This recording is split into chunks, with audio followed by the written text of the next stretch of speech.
ये स्टोरी है लील और रोज की, जो कि बचपन की बेस्ट फ्रेंड होती है।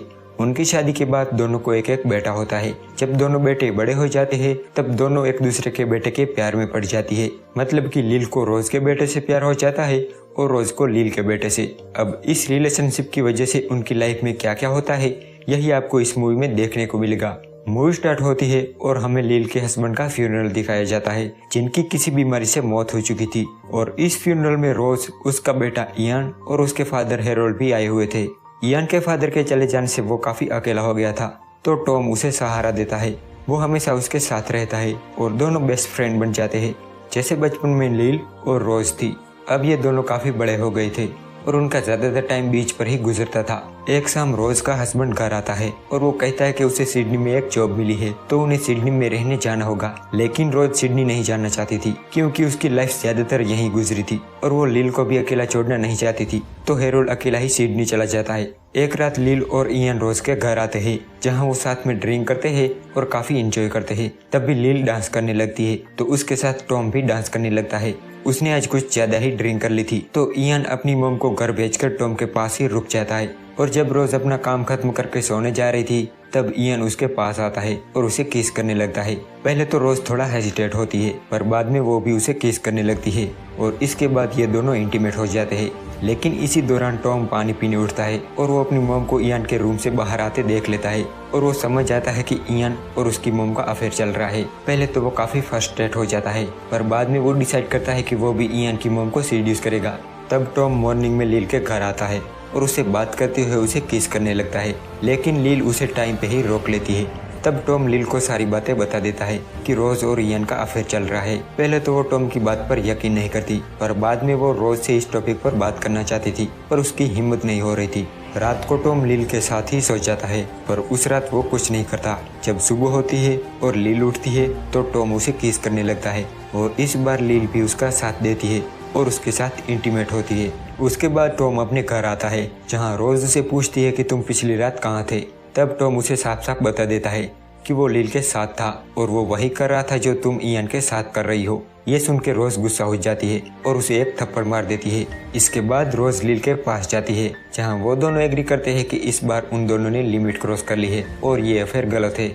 तो वो दोनों इस अफेयर को खत्म करने का डिसाइड करते हैं। लेकिन इस बात का पता जब इयान को चलता है तब वो लील को कहता है कि वो रोज से प्यार करता है और वो उसके बिना नहीं रह सकता। इयान रोज के घर जाता है और रोज से अपने प्यार का इजहार करता है, पर रोज कहती है कि सब कुछ खत्म हो चुका है। वो उसे वहाँ से चले जाने को कहती है। इस बात से इयान नाराज हो जाता है और उसे किस करने लगता है। रोज भी सब कुछ भुला के उसे किस करने लगती है और फिर से वो दोनों इंटीमेट होते हैं। दूसरी तरफ टॉम और लील का भी रिलेशनशिप इसी तरह से आगे बढ़ रहा था। इस अफेयर से वो चारों बहुत खुश थे। वो जानते थे कि ये अफेयर गलत है और वो चाहकर भी एक दूसरे को छोड़ नहीं सकते थे।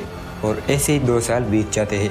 लेकिन अब टॉम की मॉम डैड का डिवोर्स हो चुका है, क्योंकि उसके डैड उन्हें सिडनी लेकर जाना चाहते थे, लेकिन वो नहीं गए थे। सिडनी जाकर उसके डैड ने दूसरी शादी कर ली थी और उनका एक बच्चा भी था। टॉम के डैड एक डायरेक्टर थे, तो वो टॉम को भी सिडनी बुला लेते हैं एक ड्रामा डायरेक्ट करने के लिए। तो टॉम भी सिडनी चला जाता है और उसके डैड के साथ काम करने लगता है। इसी बीच एक मेरी नाम की लड़की थी जो कि टॉम को पसंद करती थी। टॉम भी उसे पसंद करने लगा था और ये दोनों इंटीमेट भी होते हैं। और फिर कुछ दिनों के बाद टॉम अपना काम खत्म करके वापस घर चला जाता है, क्योंकि वो लील से मिलने के लिए बहुत बेताब था। फिर कुछ दिनों के बाद टॉम का बर्थडे आता है, तो टॉम के डैड हेरोल्ड मैरी को भी अपने साथ ले आते हैं, जो कि टॉम को पसंद करती थी। लेकिन लील उन दोनों को साथ में देखकर जलस फील करने लगी थी और उसे लग रहा था कि अब उनका अफेयर आगे नहीं चलने वाला, और वो ये बात रोज को भी बताती है। तो वो दोनों डिसाइड करते हैं कि वो अपना अफेयर बंद कर देंगे।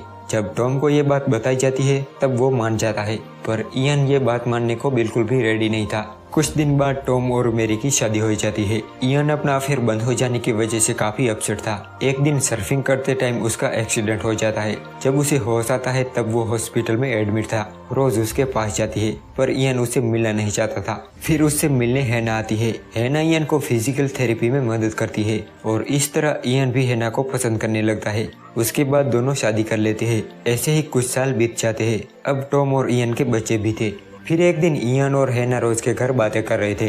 तब टॉम बाहर टहलने के बहाने लील के घर जाता है और उसके साथ इंटीमेट हो जाता है। पर इयन ये सब देख लेता है और वो ये बात रोज को बताता है, लेकिन उसकी बातें मैरी और हैना सुन लेती है। मैरी उसे सब कुछ बताने को कहती है, तब वो सब कुछ बता देता है। वो कहता है कि शादी से पहले उसका और रोज का अफेयर था, पर टॉम और लिल का अफेयर शादी के बाद भी चल रहा है। ये बात सुनकर हैना और मैरी बहुत हर्ट होती है और वो दोनों अपने बच्चों को लेकर वहाँ से चली जाती है और ये चारों फिर से अकेले पड़ जाते हैं और यहाँ ये मूवी एंड हो जाती है।